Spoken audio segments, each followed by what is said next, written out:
lagi di podcast cerita Indigo.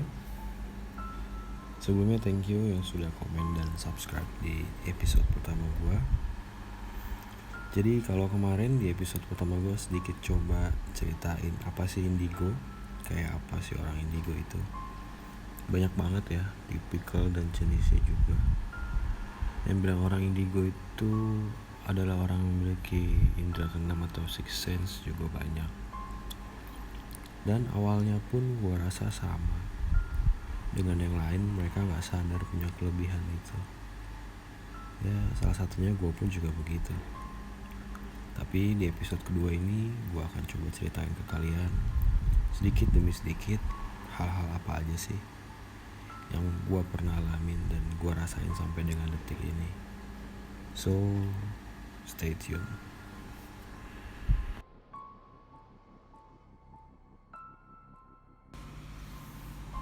Kejadian ini gue alamin sendiri dulu waktu umur gue masih 10 tahunan, kira-kira kelas 5 SD. Seperti hari-hari sebelumnya, memang gue kalau pulang sekolah itu udah sendiri. Karena kan orang tua gue masih berjualan bakmi sampai sore. Dan juga karena sekolah gue masih dalam satu komplek perumahan gue dulu tinggal. Dan sampainya gue di rumah seperti biasa, gue pasti masuk dari pintu garasi, lalu masuk ke ruangan tengah.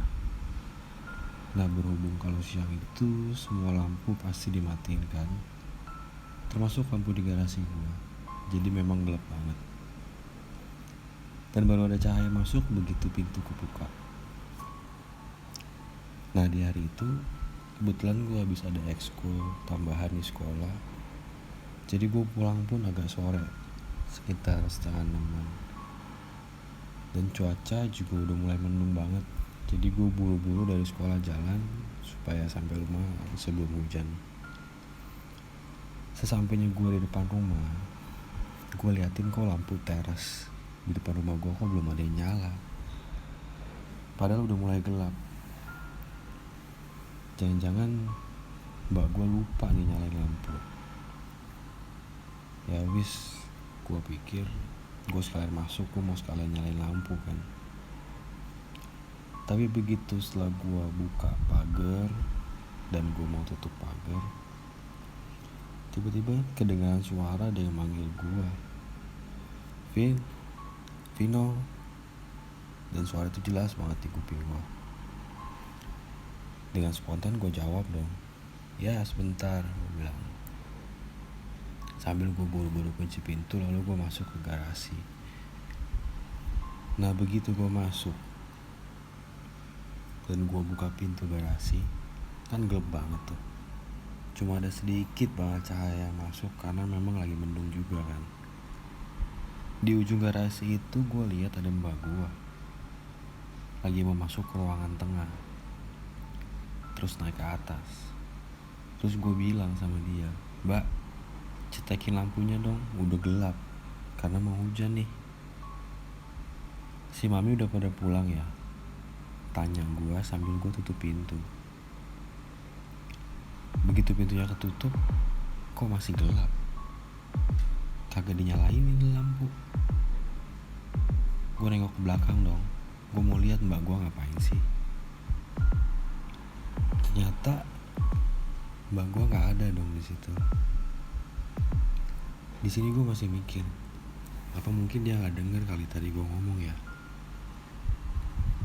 Gue sambil jalan ke depan, lalu gue coba cetekin semua lampu itu biar nyala. Begitu lampunya udah nyala, gue mau masuk ke ruangan tengah. Sambil copotin sepatu, gue liat mbak gue masih berdiri di tangga. Dan dia gak ngapa-ngapain, dia cuma diem. Gue teriak lagi, mbak, denger gak sih?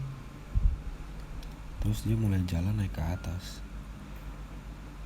Begitu gue selesai copotin sepatu, gue coba kejar dia naik tangga ke atas. Tapi kok gue lihat dia malah dia ke arah teras belakang rumah gue, which is itu teras buat lihat ke arah kebun belakang. Begitu gue sampai di teras, Gue cari mbak gue, kok gak ada.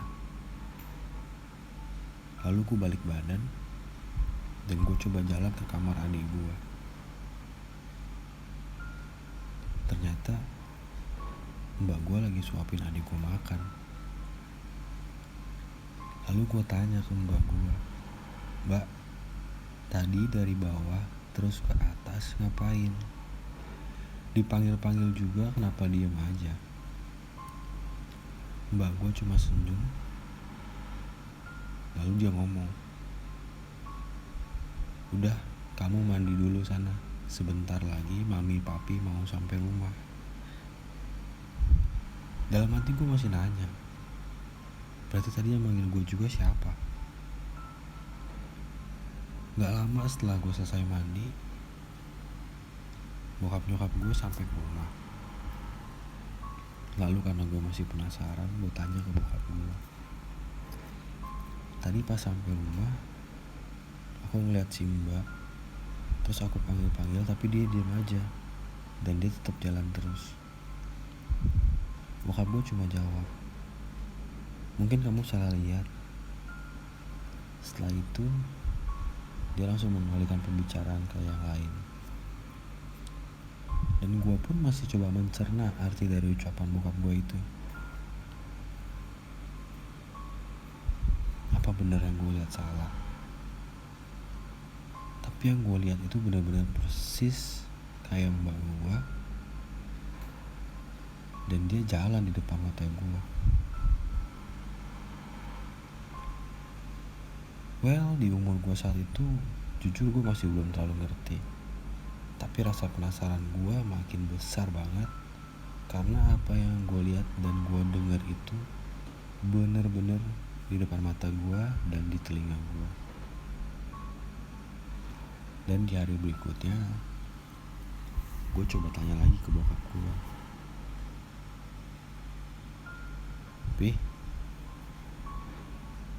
yang kemarin aku lihat itu mbak kan?" Lalu bokap gue cuma jawab, "Bukan. Mungkin itu penghuni rumah kita juga." Tambah penasaran dong gue. Penghuni rumah kita juga. Sedangkan gue di rumah cuma tinggal berlima. Gue, adik gue, bonyok gue, dan mbak gue. Berarti ada penghuni lain di rumah gue yang memang gue gak tahu siapa dia, kenapa bisa ada di rumah gue.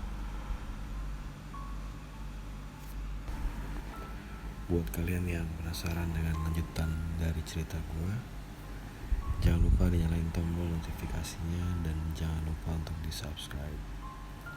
Karena di episode berikutnya gue akan coba lanjutin cerita rasa penasaran gue dan hal apa aja yang gue alamin tentang siapa saja yang ada di rumah kita.